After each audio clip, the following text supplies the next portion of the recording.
क्या आपने कभी सुबह पक्षियों की आवाज सुनने या तितली के पंखों की सुंदरता निहारने के लिए थोड़ा समय लिया है? हमारी दुनिया अनगिनत अनोखी प्रजातियों से बनी एक सुंदर टेपेस्ट्री है।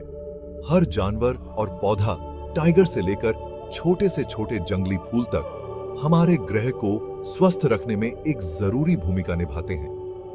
भारत की जैव विविधता एक ऐसा खजाना है जिसे हमें बचाना चाहिए, न केवल अपने लिए बल्कि आने वाली पीढ़ियों के लिए भी। जब कोई प्रजाति गायब हो जाती है तो प्रकृति का संतुलन बिगड़ जाता है, जिसका असर हम सभी पर पड़ता है। संरक्षण का मतलब यह पक्का करना है कि हमारे बच्चे प्रकृति के चमत्कारों को देख सकें, जैसे मोर का नाचना या लंगूर की आवाज।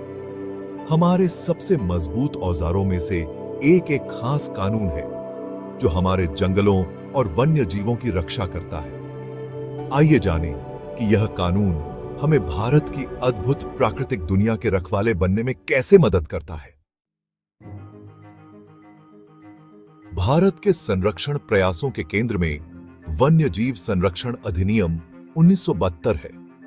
इस कानून से पहले वन्य जीवों को बड़े पैमाने पर शिकार और अवैध व्यापार का सामना करना पड़ा था, जिससे कई प्रजातियां विलुप्त होने की कगार पर पहुंच गई थीं। इस अधिनियम ने जानवरों और पौधों की रक्षा के लिए कड़े नियम बनाए, शिकार पर प्रतिबंध लगाया और वन्य जीव अंगों के अवैध व्यापार को नियंत्रित किया। इसने राष्ट्रीय उद्यान और अभयारण्य स्थापित किए, जिससे अनगिनत प्रजातियों के आवास सुरक्षित हुए।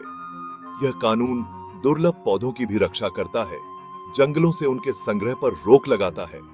यह अधिनियम भारत के संरक्षण की रीढ़ है, जो हमें अपनी प्राकृतिक विरासत की रक्षा करने की शक्ति देता है। यह अधिनियम कैसे तय करता है कि किन प्रजातियों को सबसे ज्यादा मदद की जरूरत है? अनुसूचियों की एक प्रणाली के माध्यम से सूचियां जो प्रजातियों को उनके खतरे के स्तर के अनुसार कैटेगराइज करती हैं। अनुसूची एक सबसे ज्यादा सुरक्षा प्रदान करती है, जबकि अनुसूची 2, 3 और 4 अलग-अलग डिग्री की सुरक्षा प्रदान करती हैं। एक अनुसूची में रखे जाने से कानूनी सुरक्षा की सख्ती और उल्लंघनों के लिए दंड तय होता है। विशेषज्ञ प्रजातियों की कमजोरी का आकलन वैज्ञानिक डेटा का उपयोग करके करते हैं, इससे पहले कि उन्हें एक अनुसूची में सौंपा जाए। ये सूचियां स्थितियों के बदलने पर अपडेट की जाती हैं, जिससे कानून प्रभावी बना रहता है। अनुसूचियां कानून प्रवर्तन को तेजी से और निर्णायक रूप से कार्य करने में मदद करती हैं। उदाहरण के लिए, अनुसूची 1 के जानवर का शिकार करने पर सबसे कड़ी सजा मिलती है। इन अनुसूचियों को समझने से वन्यजीव संरक्षण के पीछे की सावधानीपूर्वक योजना का पता चलता है। अनुसूची एक भारत के सबसे लुप्तप्राय और प्रतिष्ठित जानवरों जैसे रॉयल बंगाल टाइगर, एशियाई शेर और हिम तेंदुए के लिए आरक्षित है। इन प्रजातियों का शिकार या व्यापार करना सख्त मना है। उल्लंघन करने पर कड़े दंड का प्रावधान है। यह कानून केवल शिकारियों को ही नहीं, बल्कि अवैध वन्यजीव व्यापार से लाभ कमाने वालों को भी निशाना बनाता है। अनुसूची 2 हिमालयी काले भालू और दुर्लभ पक्षियों जैसी प्रजातियों को भी मजबूत सुरक्षा प्रदान करती है। 2022 में हुए संशोधनों ने कुछ अनुसूचियों को कंसोलिडेटेड किया, लेकिन सिद्धांत वही रहता है। ये जानवर राष्ट्रीय खजाने हैं। केवल दुर्लभ, खतरनाक स्थितियों में ही अपवाद बनाए जा सकते हैं, और वह भी केवल उच्चतम स्तर की मंजूरी से। यह अटूट सुरक्षा भारत की सबसे कमजोर वन्य जीवों के प्रति प्रतिबद्धता को दर्शाती है। संदेश साफ है, आखिर ये प्रजातियां हम जंगल में रहती हैं और कानून उनकी रक्षा करेगा। अनुसूची 3 उन प्रजातियों को कवर करती है जो गंभीर रूप से लुप्तप्राय नहीं हैं, लेकिन फिर भी खतरों का सामना कर रही हैं, जैसे नीलगाय, जंगली सुअर और सांभर हिरण।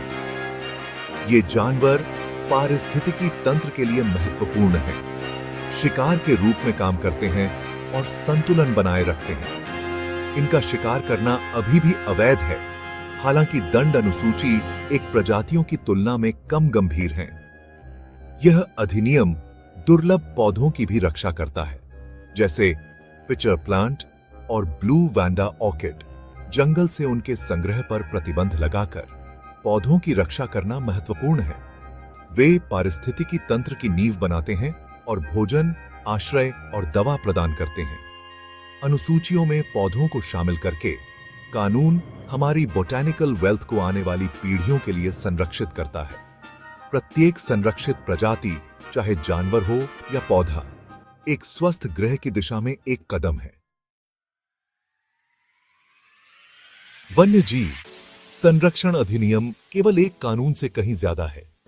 यह प्रकृति के साथ सह अस्तित्व की हमारी जिम्मेदारी का एक प्रतिबिंब है।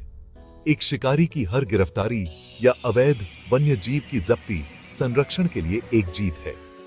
लेकिन वन्य जीवों की रक्षा करना केवल सरकार का काम नहीं है, यह हम सभी पर निर्भर करता है। जानकारी रखकर वन्य जीव उत्पादों को खरीदने से इनकार करके और संदिग्ध गतिविधि की रिपोर्ट करके हम एक वास्तविक बदलाव ला सकते हैं। छोटे छोटे कार्य जैसे पेड़ लगाना या जागरूकता फैलाना बड़े बदलाव में बदल जाते हैं।